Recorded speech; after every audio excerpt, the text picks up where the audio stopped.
تو میں آپ کو خوش آمدید کہتے ہیں. میں اسد اللہ خان ہوں. کرونا کی وجہ سے لاک ڈاؤن ایک بڑا فیصلہ ہے, ایک مشکل فیصلہ ہے. پرائم منسٹر تھوڑا ہچکچا رہے ہیں. آج انہوں نے صحافیوں سے بات چیت کی ہے, اس میں انہوں نے کہا کہ یہ ایک مشکل کام ہے. اس کی وجہ یہ ہے کہ جو ڈیلی ویجز ہیں ان کا مسئلہ پیدا ہو جائے گا. جنہوں نے روزانہ کام کر کے اپنا گھر چلانا ہے, اپنے گھر میں شام کو ان کے کھانا پکے گا, ان سب تمام لوگوں کا پرابلم ہو جائے گا. پھر بہت ساری انڈسٹریز بیٹھ جائیں گی, تو بڑے چیلنجز پیدا ہو جائیں گے. لیکن سندھ نے بہرحال فیصلہ کر لیا ہے کہ اگلے 3 دن کے لیے مکمل طور پر یہ صوبہ آئسولیشن میں رہے گا. لاک ڈاؤن کا فیصلہ کیا گیا ہے. اب لاک ڈاؤن سے مراد کیا ہے؟ بہت سارے لوگوں کے ذہنوں میں فوری طور پہ سوال پیدا ہوا. ایک تو دفعہ 144 نافذ ہوگی, 4 لوگوں مل کر چلنے پر پابندی ہوگی, لیکن اس کا اطلاق کہاں پر ہوتا ہے؟ 4 دیواری کی حدود کے اندر 4 لوگ اکٹھے ہو سکتے ہیں, باہر کن جگہوں پر ہو سکتے ہیں یا بالکل نہیں ہو سکتے, کس حالت میں وہ سفر کر سکتے ہیں یا نہیں کر سکتے. اور پھر جب صوبے کو لاک ڈاؤن کر رہے ہیں تو کچھ لوگوں کے ذہنوں میں سوال یہ پیدا ہو رہے ہیں, تو کیا ایک صوبے سے دوسرے صوبے کے اندر جانے پر بھی پابندی ہوگی؟ ٹرین جو ٹرینیں چل بھی رہی ہیں, کچھ ٹرینیں تو بند کی گئی. شیخ رشید صاحب نے کہا 34 ٹرینیں بند کر رہے ہیں. جو باقی ٹرینیں چل رہی ہیں, جو لاہور سے کراچی چلنے والی ٹرین بند نہیں کی گئی, کیا صوبہ سندھ اس کو اپنے طور پر بارڈر پر روک دے گا اور سندھ میں داخل نہیں ہونے دے گا؟ تو بہت سارے سوال ہمارے ذہنوں میں پیدا ہو رہے ہیں. ظاہر ہے اب سے کچھ دیر پہلے فیصلہ ہوا ہے تو ویورز کے ذہن میں بھی بہت سارے سوال پیدا ہوئے ہوں گے.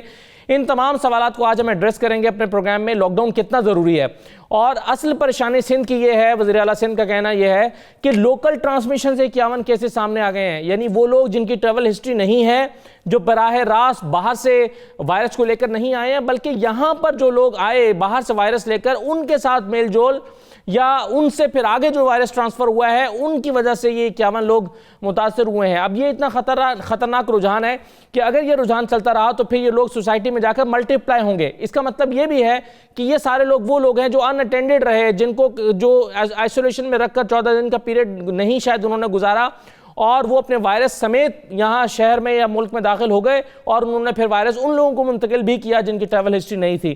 تو یہ صورتحال ایک تشویشناک صورتحال پیدا کر رہی ہے, اور اصل پریشانی کی وجہ سندھ کے لیے یہ ہے. اور اگر سندھ کے لیے پریشانی کی وجہ ہے تو ظاہر ہے خیبر پختونخوا کے لیے اور پنجاب کے لیے بھی ہوگی.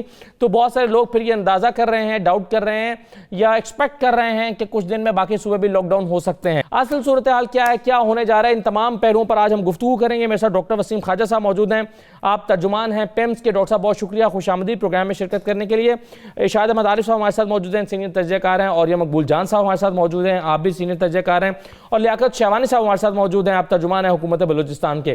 تمام مہمانوں کو میں خوش آمدید کہتا ہوں. سب سے پہلے اوریہ صاحب, میں آپ سے بطور وکیل, بطور قانون دان ایک سوال کرنا چاہوں گا کہ دفعہ 144 کس طرح سے امپلیمنٹ ہوتی ہے, کہاں پر اس کا اطلاق ہوتا ہے, اور لاک ڈاؤن کا مطلب کیا ہوتا ہے, کن لوگوں کو اجازت ہوگی باہر نکلنے کی, اور وہ کس طرح سے ان کو استثناء ہوگا؟ مثال کے طور پہ ڈاکٹرز ہو سکتے ہیں یا صحافی ہیں, بہت سارے لوگ جو باہر جا کر اپنی کام کرنے کے لیے جائیں گے, ان کو کس طرح کی لاک ڈاؤن میں کیسی ایک فضا ہوگی, یہ ذرا اس کو ایکسپلین تو کیجئے گا پہلے.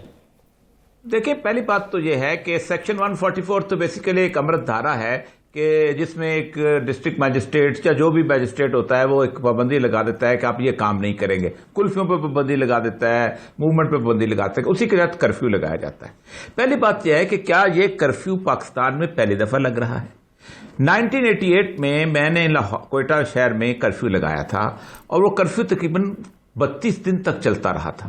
اس کے بعد پھر آگے بھی 92 میں بھی لگا, کیونکہ وہاں فسادات ہوتے تھے, اور باقاعدہ پاسز ایشو کیے جاتے تھے, اور پاسز کے تحت پاسز ڈاکٹروں کو کیے جاتے تھے, اسینشل سروسز کو کیے جاتے تھے, ان کو باقاعدہ دیکھا جاتا تھا. اور اس دوران کچھ عرصہ کا وقفہ ہوتا تھا تاکہ لوگ کھانے پینے کی چیزیں خرید لیں. نہ مارکیٹیں کھلتی تھیں, نہ بازار کھلتے تھے, نہ سب کچھ. اب مسئلہ یہ ہے کہ آپ کی ایک انہوں نے پوری دنیا میں انٹرنیشنل سٹینڈرڈ دے دیا ہے کہ 15 دن کے لیے آپ اگر کرفیو لگا دیں تو ایک صورتحال بہتر ہو جائے گی, اور آپ کو پتہ چل جائے گا کہ آپ کے ہاں کتنے وائرل انفیکشن کے لوگ موجود ہیں. ان کو آپ آہستہ آہستہ جو بھی مریض بنتا جائے گا اس کو آئسولیٹ کرتے جائیں. یہ 77 کے جو موومنٹ تھی اس کے اندر ہم نے خود دیکھا ہے کرفیو لگے ہیں, اور بے شمار شہروں کے اندر لگے ہیں, اور جگہ جگہ پہ لگے ہیں, اور کوئی ایک خوف پیدا کیا جا رہا ہے, ایک عجیب و غریب سی صورتحال کہ پتہ نہیں جیسے کرفیو پاکستان میں پہلی دفعہ لگے گا, لاک ڈاؤن پہلی دفعہ ہوگا. یہ سب کو آپ مجھے یہ بتائیے کس جگہ پہ جب سچویشن بنتی ہے, کراچی شہر میں کتنی دفعہ کرفیو لگا ہے. اصل مسئلہ یہ ہے کہ آپ کو سٹیپ لینا پڑے گا. اٹلی کیوں رو رہا ہے جی, آج میں پڑھ رہا تھا کہ اٹلی کے لوگوں نے اس بات پہ توجہ نہیں تھی. اس وقت حالت یہ ہے کہ 470 بندے مرے ہیں, اور جنازہ پڑھنے والا کوئی نہیں ہے. اٹھاتے ہیں, ٹرکوں میں ڈالتے ہیں, ایک جگہ جا کے ان کو ڈمپ کر دیتے ہیں. کیا آپ اس حالت پہ آنا چاہتے ہیں؟ کیا چاہتے ہو؟ اب سب سے بڑی بات, ایک اور بڑی عجیب و غریب, پبلک کی کوئی ایجوکیشن نہیں, پبلک کی کوئی اویئرنیس نہیں, ان کو سوائے ڈنڈے کے اور کوئی راستہ نہیں ملتا کہ ان کو ٹھیک کر کے واپس بھیجا جائے. تو مشکل کام نہیں ہے کرفیو لگانا. ہاں, یہ اس پر تو بہت سارے سوالات لوگ جو ہیں وہ تھوڑا کیجول بھی لے رہے ہیں شاہ صاحب, لیکن پرائم منسٹر کی جو پریشانی ہے وہ کچھ اور ہے. وہ کہہ رہے ہیں کہ لاک ڈاؤن تو کر دیں, لیکن جو پھر ڈیلی ویجز ہے ان کا مسئلہ ہے, وہ ڈیلی ویجز کا کیا ہوگا, وہ اپنی روٹی کس طرح سے کمائیں گے, ان لوگوں کو ہم کس طرح سے مینیج کریں گے. پھر وہ کہہ رہے ہیں کہ ہم اس طرح سے اس کو مینیج کرنا چاہتے ہیں کہ لوکل جو کنسٹرکشن انڈسٹری ہے وہ متاثر نہ ہو, بلکہ اس کو تھوڑا سا اس کو سپورٹ مل جائے. تو پرائم منسٹر کی ظاہر کنسرنز ہیں نا کہ جس کی وجہ سے وہ نہیں لاک ڈاؤن کو سپورٹ کر رہے یا ہچکچا رہے ہیں. دیکھیں, پرائم منسٹر صاحب جو ہیں وہ اندیشہ ہے, دور دراز کا شکار ہیں, اور میں سمجھتا ہوں کہ کوئی یہ دانش مندانہ فیصلے نہیں ہو پا رہے. یہ ایران کی مثال موجود ہے, انہوں نے تاخیر کی, اس کا نقصان آپ دیکھ رہے ہیں کہ ہر 10 منٹ کے بعد ایک لاش اٹھ رہی ہے. اسی طرح اٹلی کی مثال آپ کے سامنے ہے, اور برطانیہ میں سب سے زیادہ تنقید بورس جانسن پر یہی ہو رہی ہے کہ وہ تاخیر کر رہا ہے. سوال یہ ہے کہ آپ نے انسانی جانیں بچانی ہیں یا اس اندیشے میں مبتلا ہو کہ جی کل کو ان کا کیا بنے گا جو بیچارے دہاڑی دار ہیں. تو اس چکر میں اگر یہ بیماری آپ پھیلا بیٹھے, اس وبا کو آپ نے پھیلا دیا, تو اس کا ذمہ دار پھر کون ہوگا؟ جان بچانا ضروری ہے لوگوں کی, یا یہ سوچنا کہ جی وہ کل کہاں سے کھائیں گے؟ پہلی بات تو یہ ہے کہ اس آرگومنٹ میں آج ایک جگہ سے شاہ صاحب وہ دیکھ رہا تھا, میں آپ کے سامنے رکھ دیتا ہوں. وہ ایک سرٹنٹی اور ایک پروبیبلٹی کی بحث کر رہے تھے. وہ ایک صاحب یہ کہہ رہے ہیں, وہ یہ کہتے ہیں کہ جی یہ گروہ ہے, یہ گروپ ہے, یہ ایک مائنڈ سیٹ ہے. وہ کہتے ہیں کہ جی اگر آپ لاک ڈاؤن نہیں کرتے تو پروبیبلٹی ہے کہ آپ وائرس کا شکار ہو سکتے ہیں, لیکن اگر آپ لاک ڈاؤن کر دیتے ہیں تو سرٹنٹی ہے کہ لوگ جو ہیں وہ بھوک سے مر جائیں گے اور وہ شکار ہو جائیں گے. غلط بات ہے, یہ غلط بات ہے. دیکھیں 15 دن کے یہاں کرفیو لگتے رہے, کوئی بھوک سے نہیں مرا, ایسی بات نہیں ہے. ایک پہلی بات تو یہ ہے, دیکھیں اویئرنیس یہ دینے کی ضرورت ہے کہ اگر ہم لاک ڈاؤن کرتے ہیں, پرائم منسٹر ایک تقریر کریں, تیاری کر کے آئیں, یہ ایسے آگے جس طرح فی البدی بولنا شروع ہو جاتے ہیں, ایسے نہ ہو. یہ معاشرہ وہ خود کہتے ہیں کہ ان 4-5 ممالک میں یا اقوام میں ہے جہاں سب سے زیادہ خیرات دی جاتی ہے, سب سے زیادہ صدقات, عطیات اور زکوٰۃ دیے جاتے ہیں. لوگوں کو یہ کہا جائے, حضور علیہ السلام کی حدیث ہے کہ ہمسایہ جو ہے اگر وہ بھوکا رہا تو آپ سے باز پرس ہوگی, آپ سے پرسش ہوگی. ہمسایوں کے حقوق کا کیا مطلب ہے کہ میرا دائیں بھی جو شخص ہے گھر ہے وہ بھی میرا ہمسایہ ہے, بائیں بھی میرا ہے, پھر اس کے یہ بڑھاتے چلے جائیں. اگر یہ معاشرہ, اس معاشرے کو تیار کر لیا جائے تو آپ لاک ڈاؤن کریں, میری یہ ذمہ داری ہونی چاہیے, آپ کی یہ ذمہ داری ہونی چاہیے, اوریا صاحب کی ذمہ داری ہونی چاہیے کہ جو لوگ نہیں کما پا رہے, جن کے وسائل محدود ہیں, جو بے روزگاری کے شکار ہیں, ان کو اگر ریاست کچھ نہیں کر رہی ہے, اگرچہ ریاست کو کرنا چاہیے, تو میرا یہ فرض بنتا ہے کہ میں ان کی دیکھ بھال کروں. اس ملک میں لاکھوں کی تعداد میں طالب علم جو تعلیم حاصل کر رہے ہیں وہ ریاست کے وسائل سے نہیں کر رہے, نہ اپنے گھریلو وسائل سے کر رہے ہیں, وہ لوگوں کی امداد سے, عطیات سے, اداروں کی مدد سے کر رہے ہیں. لاکھوں لوگوں کو روزگار جو مل رہا ہے, جو راشن مل رہا ہے, وہ NGOs دے رہی ہیں, اخوت جیسے ادارے, الخدمت جیسے ادارے, غزالی ٹرسٹ جیسے ادارے دے رہے ہیں. تو کوئی بھوکا نہیں مرے گا, لیکن اس بیماری سے, اس وبا سے بچانا بڑا ضروری ہے. میں سمجھتا ہوں ابھی پہلے بھی تاخیر, آپ بھی سمجھتے ہیں کہ لاک ڈاؤن ہی بہتر اگر ضرورت ہے, اگر آپ کے حالات اس طرح نہج پہ پہنچ چکے ہیں, یہ بیماری بڑھ رہی ہے اور خطرہ موجود ہے, تو لاک ڈاؤن کرنا چاہیے.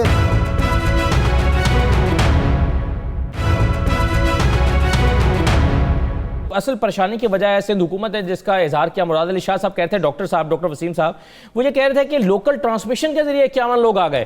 اس کا مطلب یہ ہے کہ وہ لوگ ہیں جن کی ٹریول ہسٹری نہیں ہے, جو یہاں پر لوگوں کے ایک دوسرے سے وائرس لگا ہے. اس کا مطلب ہے سوسائٹی میں اس نے سپریڈ کرنا شروع کر دیا, جو اصل پریشانی کی وجہ ہے.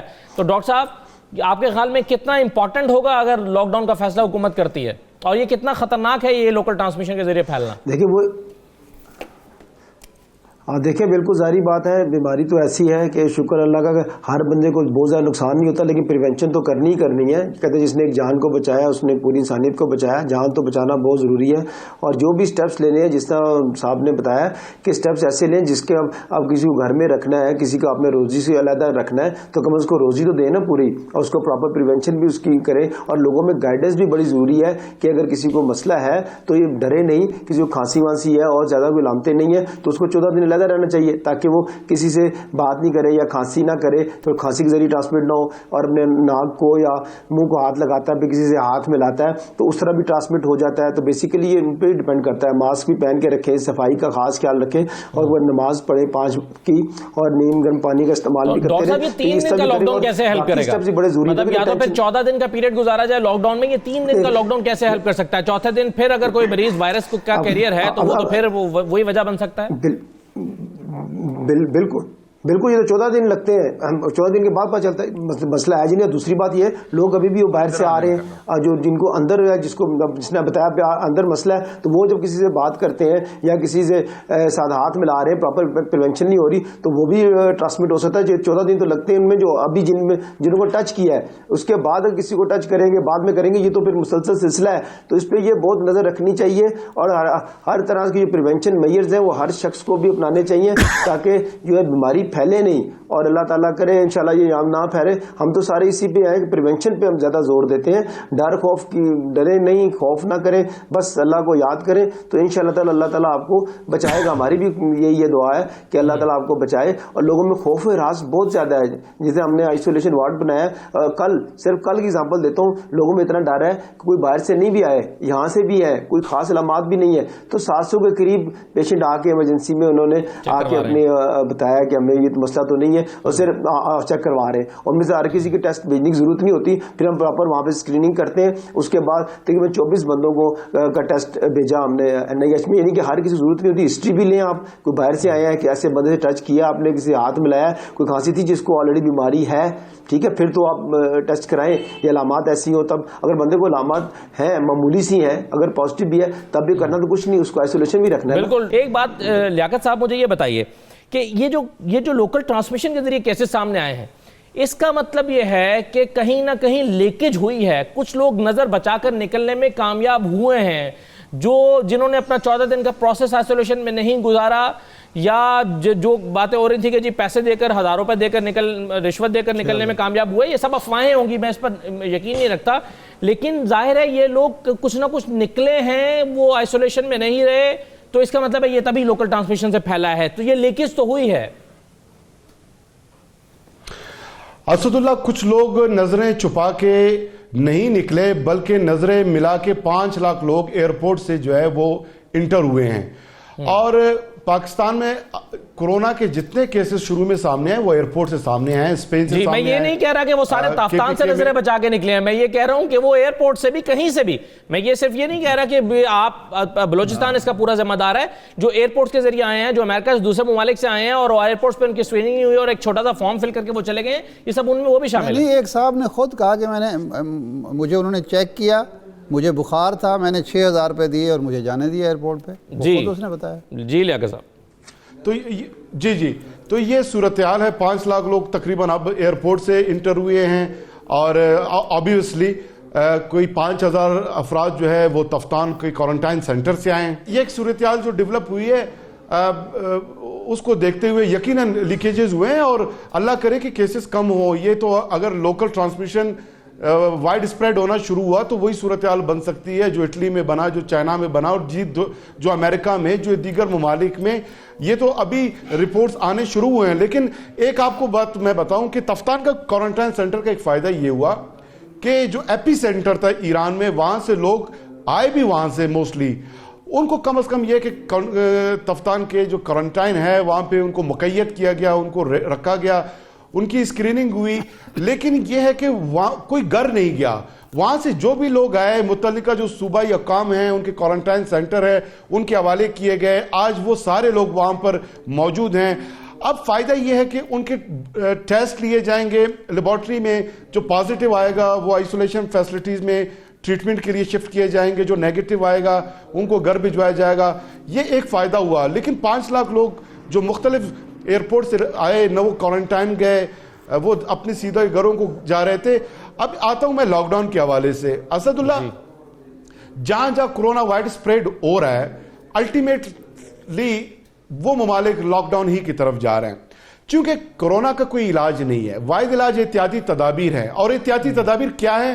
وہ ہے سوشل ڈسٹینس, اور سوشل ڈسٹینس کا جو الٹیمیٹ ہے وہ لاک ڈاؤن ہی ہے. تو اس حوالے سے بلوچستان گورنمنٹ جو میجر لے رہی ہے اس وقت تک وہ یہ ہے کہ 2 ہفتوں کے لیے ہم نے جو شاپنگ مالز ہیں, بڑے مارکیٹ ہیں, ہوٹلز ہیں, ان کو بین کر دیا ہے. 144 امپوز ہو چکی ہے. Cities to city, inter district اور انٹر پروونشل ٹرانسپورٹیشن وہ بین ہو چکی ہے. اسکول آلریڈی تعطیلات ہیں. اکثر دفاتر جو ہے جو ایسنشل نہیں ہے وہاں پہ وہ دفاتر جو ہے وہ بند کر دیے جا چکے ہیں. یہ جزوی لاک ڈاؤن ہے یا مکمل لاک ڈاؤن ہے؟ کیا کوئی بھی ٹرین کسی دوسرے صوبے سے بلوچستان میں داخل ہو رہی ہے؟ کوئی بس داخل ہو رہی ہے؟ اگر نہیں ہو رہی تو کیا مکمل لاک ڈاؤن کی کیفیت ہے بلوچستان میں ان اناؤنسڈ؟ نہیں, مکمل نہیں ہے. یہ گریجول ہے, یہ گریجول ہے. لیبر ڈپارٹمنٹ سے ہم نے ڈیٹا کلیکٹ کر رہے ہیں کہ جو ڈیلی ویجز والے جتنے بھی لوگ ہیں بلوچستان میں مزدور, ان کا ڈیٹا ہم لے رہے ہیں. اسی مطابق جو ہے ان کے لیے ہم پیکج بنا رہے ہیں. اپنے احتیاطی تدابیر کے طور پہ جو اسٹریٹجی بلوچستان گورنمنٹ بنا رہی ہے, اینڈ آف دی ڈے خدا نہ کرے کہ ایسے حالات ہوں, کوئی بھی آؤٹ بریک ہو بڑی, تو پھر اس طرف ہم جا رہے ہیں. لیکن ہم گریجول جا رہے ہیں, فوری طور پہ ایسا کوئی فیصلہ نہیں کیا گیا. رہی بات ریلوے کی, ریلوے فیڈرل سبجیکٹ ہے, بلوچستان گورنمنٹ اس پہ گزارش ہی کر سکتی ہے. ہم نے تو ان سینس پہلے ایک لاک ڈاؤن سب سے پہلے 23 فروری کو بلوچستان گورنمنٹ نے کیا ہے. اسد, وہ یہ ہے کہ 23 فروری کو بلوچستان گورنمنٹ نے یہ فیصلہ کیا کہ اب بلوچستان کے راستے ہم کسی فرد واحد کو ایران میں انٹر ہونے کی اجازت نہیں دیں گے. اور یہ سی ایم صاحب نے فیصلہ کیا کہ جس ڈسٹرکٹ سے کوئی فرد ایران کی طرف جاتے ہوئے پکڑا گیا, اس ڈی سی اور اے سی کے خلاف بھی کاروائی ہوگی. یہ فیصلہ اگر ہم اس وقت نہیں کرتے 8000 مزید افراد اب تک ایران جا چکے ہوتے.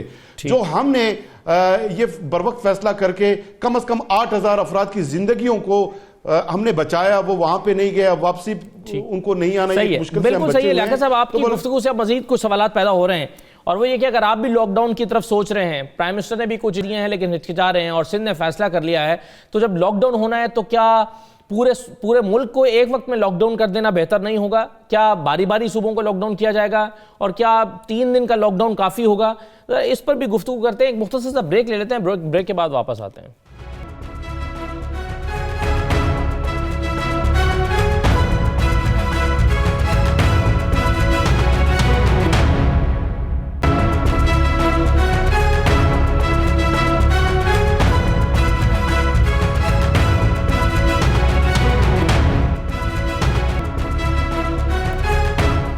دوبارہ آپ کو خوش آمدید کہتے ہیں. ایک سعید غنی صاحب کی میں ٹویٹ دیکھ رہا ہوں, وہ کہہ رہے ہیں کہ مکمل لاک ڈاؤن کا یا کرفیو کا فیصلہ نہیں ہوا, بس ایک اپیل کی گئی عوام سے کہ چونکہ ہفتہ اتوار اور پھر 23 مارچ کی چھٹی ہے تو ان 3 دنوں میں آپ گھروں میں محدود رہیں, باہر نہ نکلیں.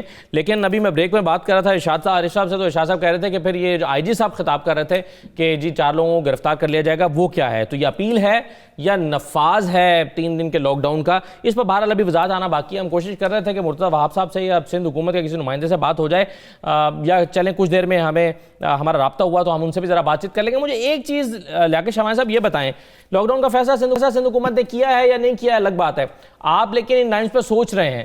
مجھے یہ بتا دیجئے کہ کیا آپ کا باقی صوبوں کے ساتھ یا مرکز کے ساتھ کوئی رابطہ ہے کہ مل کر لاک ڈاؤن کا فیصلہ کیا جائے؟ کیونکہ ایک صوبہ اگر لاک ڈاؤن کرے گا تو باقی صوبے اسے افیکٹ تو ہو جائیں گے, ظاہر ہے باقی صوبے کے لوگ اس کے اندر نہیں جا سکتے, افیکٹ تو ہوں گے. تو کیا سبھی مل کر اگر وہ لاک ڈاؤن کا فیصلہ کر لیں زیادہ مناسب نہ ہوگا؟ کسی فورم پر وفاقی حکومت کے ساتھ یا باقی صوبوں کے ساتھ کسی بھی فورم پر اس پر مشاورت ہو رہی ہے, بات چیت کا عمل جاری ہے؟ جی, آج پرائم منسٹر کے زیر صدارت ویڈیو لنک پہ 4 صوبے وزراء اعلیٰ کی جو میٹنگ ہوئی, 2:30 بجے میٹنگ شروع ہوئی تھی, اس میں فیڈرل گورنمنٹ کی طرف سے یہی پروپوزل سامنے آیا ہے کہ کرونا سے ریلیٹڈ جتنے بھی آپریشنز ہیں ان کو سینٹرلائز کیا جائے.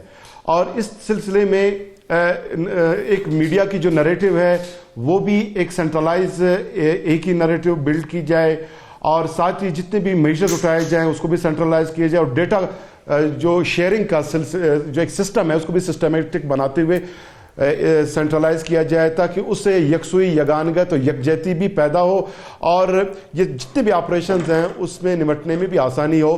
تو سم ہاؤ ایک پروپوزل سامنے آئی کہ پرائم منسٹر صاحب کی زیر صدارت چاروں صوبہ وزرائے اعلیٰ ایک کمیٹی کانسٹیٹیوٹ کی جائے گی جو سب اس کے اراکین ہوں گے اور ایک یونیفائڈ لائن آف ایکشن جو ہے کورونا کے خلاف لیا جائے گا. تو اس طرف آلریڈی آگے بڑھ رہے ہیں. گو کہ صوبوں کے اپنے اپنے ڈیفرنٹ اوپینین بھی ساتھ ساتھ ہیں اور صوبوں کے اپنے اپنے حالات بھی ہیں. اب کراچی میں اس وقت کراچی 2.5 کروڑ کی آبادی کا شہر ہے لیکن کوئٹہ 25 لاکھ کا ہے. بلوچستان کے کچھ دور دراز علاقے ایسے ہیں، اسکیٹرڈ ایریاز ہیں، لیکن پنجاب میں پھر دیہاتوں میں بھی پوزیشن ڈیفرنٹ ہے، سندھ میں بھی ڈیفرنس ہے. اس چیز کو بھی مد نظر رکھنا ہے اور اوور آل جو مارکیٹس ہیں ایک دوسرے سے کے ساتھ بالکل آپ نے درست فرمایا جڑے ہوئے ہیں، کنیکٹڈ ہیں. اس تمام صورتحال کو دیکھنے کے لیے ایک سیمائی ایک سینٹرلائز ایک میکانزم بنتی ہوئی مجھے دکھائی دے رہی ہے. رائٹ جی، بالکل ٹھیک ہے. آپ کہہ رہے ہیں کہ تمام صوبوں کے درمیان ہم آہنگی موجود ہے اور وہ ایک پیج پر ہیں، تمام لوگ مل کر فیصلے کر رہے ہیں. اب مجھے اوریا صاحب یہ ذرا ان لوگوں کے بارے میں کیا آپ اظہار خیال کریں گے کہ جو بالکل جن کا ابھی تک کیجول بیہیویئر ہے، جو سمجھتے ہیں کہ کچھ نہیں ہوگا، یہ کوئی مسئلہ نہیں ہے، ہاتھ میں لانے سے کیا ہوتا ہے. اور آپ ابھی بات کر رہے تھے کہ نماز پڑھنے کے لیے تمام لوگ، اور تعداد آپ کہتے ہیں کہ پہلے سے بڑھ گئی ہے. تو اس پر کیا علماء کی ذمہ داری ہے کہ وہ کسی کچھ رہنمائی کریں قوم کی، جو سمجھ رہے ہیں کہ بھائی یہ ہاتھ میں لانا یا نماز پڑھنا اور پھر خدا پر تیقن تو سب کا ہے لیکن احتیاطی تدابیر اپنی جگہ ہیں. تو کیا علماء کا کردار اہم ہے یہاں پر؟ کیا ہونا چاہیے؟ نماز پڑھنے پر ویسے کسی کو اعتراض نہیں ہے. نہیں، جماعت نماز جو ہے مسجد میں جا کے. جی دیکھیں، ایڈمنسٹریٹو ایکسیجنسی، ایڈمنسٹریٹو ایمرجنسی بڑی امپورٹنٹ چیز ہوتی ہے. اس وقت کوئی یہ بندہ فیصلہ نہیں کرتا جب زندگی اور موت کا مسئلہ آ جائے. کرونا کا معاملہ یہ ہے کہ کرونا کے بارے میں ابھی تک کسی شخص نے اس ملک کے اندر الارم کر کے نہیں بتایا. یہ ڈاکٹر صاحب بیٹھے ہوئے ہیں، اب تک آپ سوچ سکتے ہیں کہ کرونا وائرس یہ ویسی چیز ہے، اس کو کوئی کمپیرزن ہی نہیں ہے. مثلا ڈینگی ہے نا، آپ کو پتا ہے مچھر سے ہوتا ہے، آپ کو پتا ہے وہ جناب اس سے ہوتا ہے، پانی صاف پانی سے ہوتا ہے، آپ نے وہاں پتا ہے لاروا یہاں پڑا ہوا ہے، آپ وہاں جا کے روک لیتے ہیں اور بہت سے بیکٹیریاز کی چیزوں کو لوکیٹ کر لیتے ہیں، سب کچھ کر لیتے ہیں. اس کا تو اوریجن کا اندازہ نہیں ہوتا، کہاں چھپا ہوا ہے، کس جگہ چھپا ہوا ہے، مائکروسکوپک قسم کی صورتحال ہے. کون بندہ اس کو لے کے چل رہا ہے، کیسا آدمی ہے، نہ اس کو وہ شکل و صورت سے نارمل نظر آ رہا ہے لیکن اپنے اندر موت لے کے گھوم رہا ہے اور وہ موت کسی اور 8-10 لوگوں کو بھی دے جائے گا. آپ سوچ سکتے ہیں کہ ایک آدمی جو کہ ٹریول کرتا ہے، وہ یہاں سے اٹھتا ہے، صبح رکشے والے کے پاس بیٹھتا ہے، اس کو ایک نوٹ پکڑاتا ہے، اس کے بعد دفتر میں جاتا ہے، دفتر سے جا کے دکان پہ جاتا ہے، ایک ہوٹل میں کھانا کھاتا ہے، پانی پیتا ہے. اس دوران کم از کم 200-250 لوگوں کو ملتا ہے. ان 200-250 لوگوں کے درمیان ہو سکتا ہے وہ 3 کو لگا دے یا 5 کو لگا دے یا 200-250 کو بھی لگا سکتا ہے. یہ جو فیئر ہے یہ کسی نے ریئلائز کروایا ہی نہیں ہے. جہاں ہوا ہے وہاں لوگ خود گھروں میں گھس گئے. اٹلی میں جب خوف پھیلا ہے نا تو پھر لوگ خود چلے گئے اور خدا اس کا انتظار کر رہے ہیں کہ خوف پھیلے گا. لوگ لاک ڈاؤن کی مخالفت کر رہے ہیں نا، اور یہ صاحب خدا نہ خواستہ 10-15 دن کے بعد ایسی صورتحال ہو سکتی ہے کہ خود بخود لاک ڈاؤن کی صورتحال پیدا ہو جائے اگر اس کو نہ کیا گیا. اچھا اب دوسری چیز جہاں تک اس بات کا تعلق ہے، آپ دیکھیں کوئی اتنا بڑا مسئلہ نہیں ہوتا. ہم راشن کرتے، یہ سارے کے سارے ایڈمنسٹریشن کے لوگ جو ہیں یہ کرفیو کے دوران راشن سپلائی بھی کرتے رہے ہیں، تھوڑا سا وقفہ بھی کرتے رہتے ہیں، سب کچھ ہوتا رہتا ہے. 15 دن کا لاک ڈاؤن کو اتنی بڑی بات نہیں ہے. جی، دو طرح کے رویے، ایک رویہ یہ ہے کہ ضرورت سے زیادہ خوفزدہ ہیں اور دوسرا رویہ یہ ہے کہ بالکل کیجول ہیں. تو ڈاکٹر وسیم صاحب، یہ دونوں طرح کے رویے جو ہیں میرا خیال ہے ایک ضرورت سے زیادہ ہونا جو ہے وہ بھی تو شاید پریشان ہونا وہ بھی ٹھیک نہیں ہے، اور بالکل کیجول ہو جانا کہ کچھ نہیں ہوگا جی یہ ہاتھ میں لانے سے کیا ہوتا ہے جی، یہ والا رویہ بھی ٹھیک نہیں ہے. تو کیا کرنا چاہیے ڈاکٹر صاحب؟ کون سا رویہ اور کیا احتیاطی تدابیر لینی چاہیے؟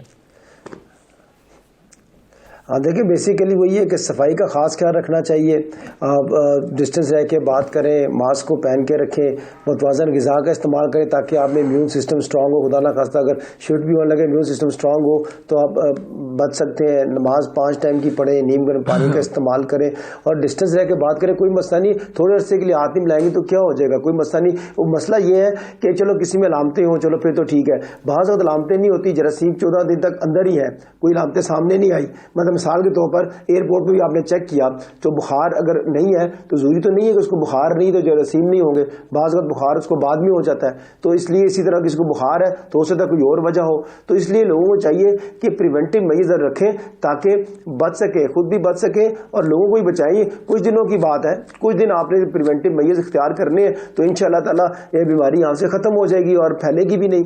آج باقی ملکوں کے مقابلے میں دیکھ لیں آپ، یہاں پر بہت کم لوگ متاثر ہوئے اور لیکن اور بھی ہونے چاہیے۔ دیکھیں تو اس میں ایک لوگوں پہلو کو چاہیے کہ پریونٹیو میجر پہلے اور باقی بات چھوڑ دے۔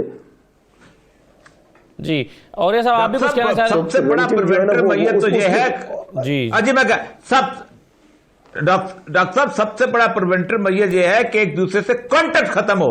سب سے پہلا ہاتھ تو آپ اس وقت ہوتے ہیں جب آپ کانٹیکٹ میں آتے ہیں، کانٹیکٹ کو روکنا ہے، آپ نے ایک دوسرے کا ملاپ سے روکنا ہے کھانسی سے دور رہیں۔ بالکل جی ہاں بالکل بالکل یا سوشل ڈسٹینسنگ جو ملاقات تھی صحافیوں کے ساتھ اس میں بھی دیکھ رہے تھے کہ بہت فاصلے پر تمام جو حکومتی لوگ ہیں وہ بھی بہت فاصلے پر ان کی کرسیاں لگائی گئی تھیں اور صحافیوں کی بھی کم از کم 3-4 کے فاصلے پر کرسی رکھی گئی تھی۔ یہ بالکل اس بیہیویئر کو عام کرنے کی ضرورت ہے۔ لیاقت شہوانی صاحب آپ کا بہت شکریہ پروگرام میں شرکت کرنے کے لیے۔ ایک مختصر میں بریک لے رہا ہوں، عابد سلیری صاحب ہمارے ساتھ موجود ہوں گے۔ ذرا ایک تو ہم یہ جانیں گے کہ اگر لاک ڈاؤن ہوتا ہے تو معیشت پر اور عام آدمی پر کیا فرق پڑ رہا ہے، اور دوسرا یہ ہے کہ آج پرائم منسٹر نے جو اپنی گفتگو میں کنسٹرکشن انڈسٹری کا بار بار ذکر کیا ہے وہ کس طرح سے امپورٹنٹ ہے ان دنوں میں، کیا پرائم منسٹر جو ہے وہ ان کے ذہن میں کیا پلان ہے، وہ کیا کرنا چاہ رہے ہیں۔ ایک مختصر بریک لے لیتے ہیں، ذرا بریک کے بعد واپس آتے ہیں۔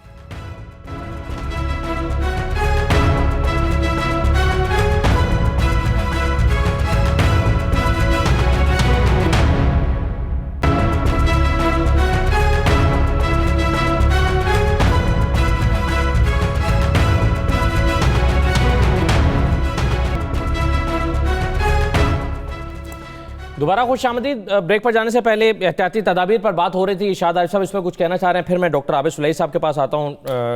ڈاکٹر صاحب میں آپ کے پاس آتا ہوں، ذرا جی ارشاد صاحب۔ دیکھیں یہ پرائم منسٹر کا جو نیریٹو ہے کہ اگر خدا نخواستہ ہم لاک ڈاؤن کرتے ہیں اور جو بے روزگاری پھیلے گی، لوگوں کی پریشانیاں ہوں گی، اس کا ہمارے پاس کوئی علاج نہیں ہے، یہ تو ایک خدشہ ہے، لیکن اس کا تو متبادل موجود ہے کہ جی آپ حکومت کے اداروں کو ایکٹیویٹ کریں، NGOز کو ایکٹیویٹ کریں، جو فلاحی ادارے ہیں، اور وہ 15 دن جو ہیں اس میں کسی کو بھوکا نہ رہنے دیا جائے، کسی کے صورتحال خراب نہ ہو گھریلو کہ وہ بیچارہ بھوک سے۔ لیکن اس کا علاج ان کے پاس نہیں ہے، وہ نہیں بتا سکتے کہ خدا نہ خواستہ یہ جو اس وقت آزادانہ میل جول ہے کہ آپ گورنر ہاؤس میں 500 کا اجتماع بھی کر رہے ہیں اور باقی تقریبات بھی چل رہی ہیں اور باقی سب کچھ ہو رہا ہے، اس کے نتیجے میں اگر خدا نخواستہ یہ بیماری پھیلتی ہے جس کا خدشہ موجود ہے، انہوں نے خود بات کو مانا ہے کہ بڑے بڑے ملک اس کو روک نہیں امریکہ تک روک نہیں پا رہا، جس کے پاس ہر طرح کے وسائل موجود ہیں، طبی سہولتیں بھی بہتر ہیں۔ اگر خدا نخواستہ یہ بیماری پھیلی تو اس کے لیے آپ کے پاس کیا انتظامات ہیں؟ ابھی تک تو آپ 1600 بستر کی آپ بات کر رہے ہیں پورے ملک میں، یعنی 4 صوبوں میں، جو آج NDA میں سربراہ نے بتایا ہے کہ 1600 بستر کے ٹوٹل ہم نے انتظامات کیے ہیں۔ اگر خدا نخواستہ یہ تعداد بڑھتی ہے تو پھر آپ کیا کریں گے؟ اس کا تو آپ کے پاس جواب جو ہے یقینی یہی ہے کہ ہم کچھ نہیں کر پائیں گے، تو اس وقت کا انتظار نہ کیا جائے۔ ایک رسک جو ہے وہ مول لے یہ کیلکولیٹڈ رسک ہوگا، اگر آپ لاک ڈاؤن کرتے ہیں تو ایک کیلکولیٹڈ رسک ہوگا، لیکن اگر خدا نخواستہ اس کے نتیجے میں ایک منفی جو صورتحال پیدا ہوتی ہے تو وہ اس کو آپ نے کیلکولیٹ ہی نہیں کیا۔ میرا خیال ہے ہمت کا مظاہرہ کرنا چاہیے مذہبی اجتماعات کے حوالے سے بھی، اور باقی کچھ جو توکل ہم کہہ رہے ہیں، باقی معاملات میں توکل کرتے ہیں، تو اس پہ بھی توکل کر لیا جائے کہ یہ قوم انشاءاللہ تعالی ان مزدوروں کو، دہاڑی داروں کو، چھابڑی فروشوں کو بھوکا نہیں مرنے دے گی جو اس سے متاثر ہوں گے، اور اللہ نے چاہا تو انشاءاللہ اس امتحان سے ہم سرخرو ہوں گے۔ بڑی جو ریاستیں ہیں، طاقتور اور وسائل والی ریاستیں، ان سے سبق حاصل کریں۔ امریکہ میں اس وقت تک 160 اموات ہو چکی ہیں، اللہ کا شکر ہے ابھی تک ہمارے ہاں صرف 3 ہوئی ہیں، تو اس لیے اس سے ہمیں ایران سے سبق حاصل کرنا چاہیے، اٹلی سے سبق حاصل کرنا چاہیے، اور دوسرے ممالک سے ہمیں سبق حاصل کرنا چاہیے۔ اٹلی میں حالت یہ ہے، میرے پاس ویڈیو آئی ہے کہ جناب وہاں جو مسلمان رہتے ہیں وہ جنازہ نہیں پڑھ سکتے اپنے پیاروں کا. 6 لوگوں سے زیادہ 6 لوگوں کو اجازت ہے, اور حالت یہ ہے کہ لوگوں کو لے جایا جاتا ہے, اور گھر والے بیچارے جو ہیں وہ آئسولیشن میں ہیں, وہ ان کا منہ ہی نہیں دیکھ پا رہے. تو اس صورتحال کا ہمیں ادراک ہونا چاہیے. یہ ڈرانے والی بات نہیں ہے, خوف زدہ کرنے والی بات نہیں ہے, لیکن بہتر ہے کہ وہ صورتحال سے پہلے ہی احتیاط کر لیں. بالکل صحیح. اب اس کے جو اکنامک پہلو ہیں ڈاکٹر عابد صلحی صاحب, 2 چیزیں سر. ایک تو مجھے یہ بتائیے لاک ڈاؤن کا فیصلہ اگر ہوتا ہے تو اس سے کتنا کرائسس آئے گا. ایک تو ظاہر ہے وہ مارکیٹ جو ڈسٹرب ہوئی بھی ہے کافی دن سے, اور صرف پاکستان کی پوری دنیا کی مارکیٹ ڈسٹرب ہوئی بھی ہے. پھر لاک ڈاؤن اگر ہو جاتا ہے تو دہاڑی دار طبقے پر کتنے اثرات مرتب ہوں گے, اوور آل اکانومی پر کیا اثرات مرتب ہوں گے. اور پھر یہ دوسرا سوال میرا آپ سے یہ تھا کہ جو آج پرائم منسٹر نے کنسٹرکشن انڈسٹری کی بات کر رہے ہیں کہ اس کو بوسٹ ملے گا, اس کو ڈسٹرب نہیں ہونا چاہیے, اس کو چلتے رہنا چاہیے, وہ کیا خاکہ ہے پرائم منسٹر کے ذہن میں آپ کے خیال میں؟ جی یقینی طور پہ جو لاک ڈاؤن کی جو آپ بات کر رہے ہیں اس کا نیگیٹو امپیکٹ جو ہے وہ تو آئے گا. جو ڈیلی ویج ارنرز ہیں, آپ کے ٹھیلے والے جو ہیں, جو سیلف امپلائڈ لوگ ہیں, اور یہ کوئی چھوٹی تعداد نہیں ہے. اگر آپ خطۂ غربت سے نیچے رہنے والے لوگوں اور خطۂ غربت سے تھوڑا سا اوپر رہنے والے لوگوں کو سب کو اکٹھا کر کے دیکھ لیں تو یہ تقریباً آپ کے کوئی 35 سے 40% پاپولیشن بن جاتی ہے.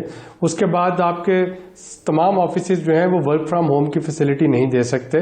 مجھے نہیں پتا کہ آپ کے میڈیا میں کتنے لوگ کتنے میڈیا ہاؤسز ایسے ہوں گے جہاں پہ کہ ریگولر ایک مہینے کی تنخواہ نہیں مل رہی ہے. کیا آپ کے خیال میں وہ اپنے کارکنان کو گھروں میں بٹھا کے اور وہ لاک ڈاؤن جو ہے وہ کروا سکتے ہیں؟ دیکھیں, اس وقت آپ کو سب سے پہلے یہ دیکھنا ہے کہ اگر کوئی پاسبل لاک ڈاؤن کی طرف جاتے ہیں, پارشل لاک ڈاؤن کی طرف جاتے ہیں, تو وہاں پہ کس قسم کے آپ انتظامات کر رہے ہوں. تو اس کے ہاٹ اسپاٹس آئیڈینٹیفائی کرنے ہوں گے. وہ آرگنائزیشنز, وہ نجی تنظیمیں یا سرکاری ادارے جو کہ گھروں میں راشن پہنچا سکیں, ان کو آئیڈینٹیفائی کرنا ہوگا. لوکل فلینتھراپسٹ جو ہیں ان کو موٹیویٹ کرنا ہوگا.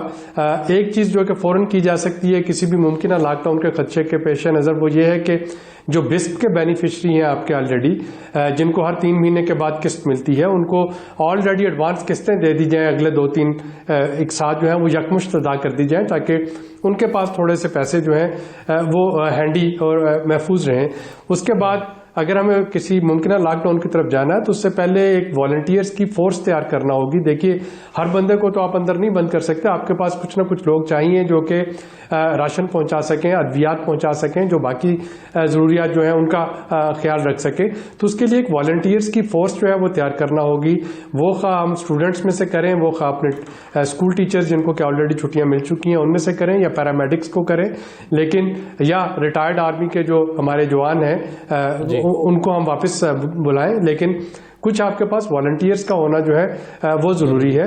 اس پہ جو چوتھی چیز کی جا سکتی ہے وہ یہ ہے کہ جو آپ جس طبقے کی ہم بات کر رہے ہیں, جو بسپ میں بھی نہیں آتے ہیں, جو ادروائز اپنی عزت کی روزگار جو ہے وہ کما رہے ہیں لیکن وہ ڈیلی ویج ارنرز ہیں, ان کے بجلی کے بلوں سے ان کی شناخت کی جا سکتی ہے کہ 100 یونٹ 200 یونٹ 300 یونٹ جو بھی ایک فارمولا رکھیں, اس سے کم مہینے کے بل جو ہیں ان لوگوں کے وہ معاف کر دیے جائیں, کیونکہ ظاہر ہے وہ کما نہیں رہے ہوں گے تو بل کہاں سے ادا کریں گے. تو ایک تجویز یہ بھی نہیں, جس بیچارے کے گھر میں 35% لوگ ہیں جن کے ہاں بجلی نہیں لگی, وہ کیا کریں بیچارے. جی میں اسی لیے تو پھر لاک ڈاؤن پاسبل نہیں رہ رہا نا.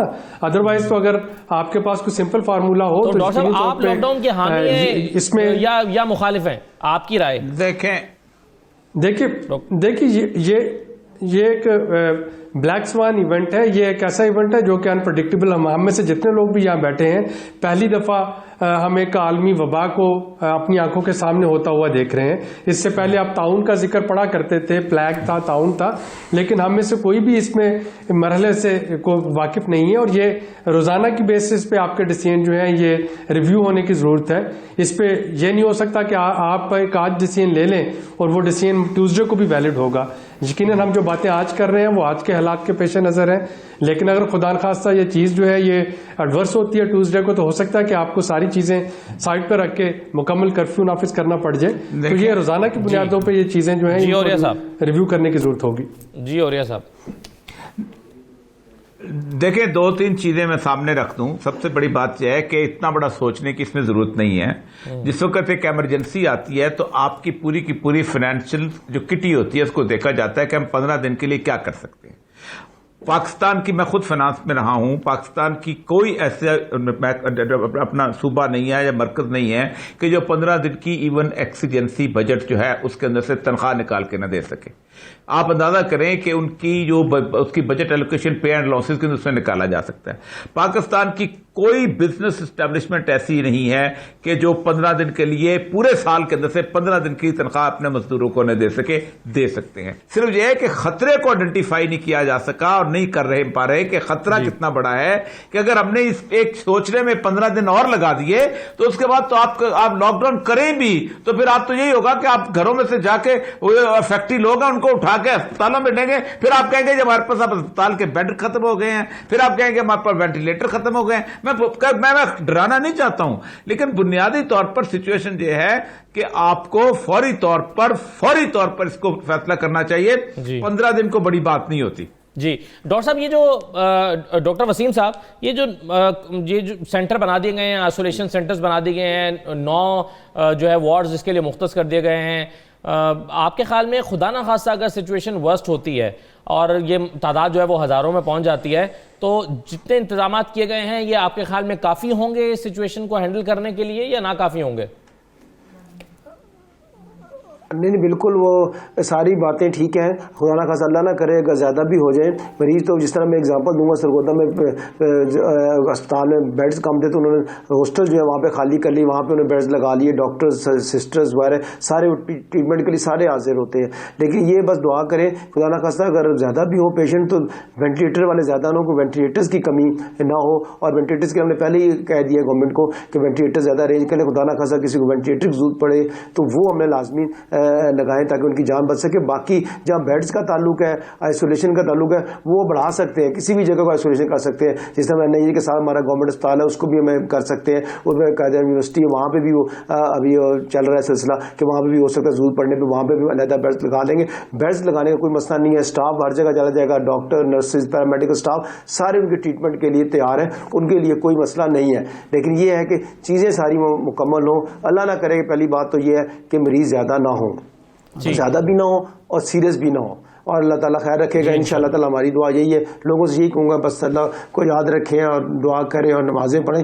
اللہ تعالیٰ یہاں سے بیماری کو انشاءاللہ تعالیٰ بالکل صحیح ہے. ایک سوال جو رہ گیا ڈاکٹر عابد صلاحی صاحب، وہ جو میں کنسٹرکشن انڈسٹری والا کر رہا تھا، اس کی آپ کی کیا انڈرسٹینڈنگ ہے جو پرائم منسٹر کہہ رہے ہیں؟